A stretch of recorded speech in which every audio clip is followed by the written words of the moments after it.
కిరాక్ boys కిలాడి girls season 2 అయితే complete అయిపోయింది నిన్నటితో. అండ్ విన్నర్స్ కూడా మనందరికి తెలిసిన విషయమే. గర్ల్స్ అయితే విన్ అయ్యారు. చాలా హార్డ్ వర్క్ చేసి విన్ అవడం అయితే జరిగింది. అండ్ గర్ల్స్ కి సంబంధించిన ఫ్యాన్స్ అందరూ కూడా చాలా హ్యాపీగా ఫీల్ అవుతున్నారు. మరి నెక్స్ట్ ఏంటి, ఈ సీజన్ 2 అయిపోయింది, నెక్స్ట్ ప్రోగ్రామ్ ఏంటి అని చాలా మంది కన్ఫ్యూజన్ లో పడ్డారు. వాళ్ళందరికీ కూడా ఒక గుడ్ న్యూస్ వచ్చేసింది. అదేంటంటే కుక్ విత్ జాతిరత్నాలు అనే ఒక కొత్త షో జూన్ 28న స్టార్ మాల్ లో టెలికాస్ట్ కాబోతుంది. ఇది ఒక మంచి కామెడీ షో అని చెప్పొచ్చు. ఇందులో మోస్ట్లీ అందరూ కమెడియన్సే ఉంటారు అండ్ మీకు తెలిసిన చిన్న చిన్న సీరియల్ యాక్టర్స్ కూడా ఇందులో ఉంటారు. దీని యొక్క కాన్సెప్ట్ ఏంటంటే 2 టీమ్స్ ఉంటాయి.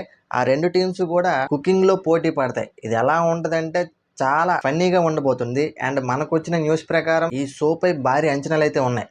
ఎందుకంటే ఆల్మోస్ట్ 20+ కమెడియన్స్ అయితే ఇందులో ఉన్నారు. అండ్ మనకి బాగా పరిచయమైన కమెడియన్ అవినాష్ అండ్ ప్రదీప్ గారు యాంకరింగ్ ప్లస్ కమెడియన్ కూడా. అలాగే రీతు చౌదరి, విష్ణుప్రియ అండ్ మన యష్మి, సుహాసిని గారు, ఇమాన్యుయల్ అండ్ బిత్రి సత్తి, ఇలా చాలా మంది కమెడియన్స్ అందరూ ఉన్నారు ఇందులో. ఈ షోకి జడ్జెస్ ఎవరంటే మన సంజయ్ గారు. ఈయన ఎవరంటే అభిరుచి, ఈటీవీలో అభిరుచి అనే ప్రోగ్రామ్ కి ఒకప్పుడు చెఫ్ గా ఉండేవాళ్ళు. ఈయన ఇప్పుడు ఈ షోకి జడ్జి గా రాబోతున్నారు. అలాగే సీనియర్ యాక్ట్రెస్ రాధా గారు కూడా దీనికి జడ్జి గా రాబోతున్నారు ఈ షోకి. ఆల్రెడీ ఈ షోకి సంబంధించి 3 ప్రోమోలు అయితే వచ్చాయి. మీలో ఎంతమంది చూసారో కామెంట్ చేయండి. అండ్ ఈ షో కోసం మీలో ఎంతమంది వెయిటింగ్ చేస్తున్నారో కూడా కామెంట్ చేయండి. ఈ షో అయితే జూన్ 28న టెలికాస్ట్ కాబోతుంది. మరి ఈ షో పై మీ అభిప్రాయం ఏంటో కామెంట్ చేయండి. కామెడీగా ఉంటుందా లేకపోతే వీళ్ళందరూ కలిసి నాశనం చేస్తారా అనేది మీ ఒపీనియన్ ఏంటో కూడా కామెంట్ చేయండి.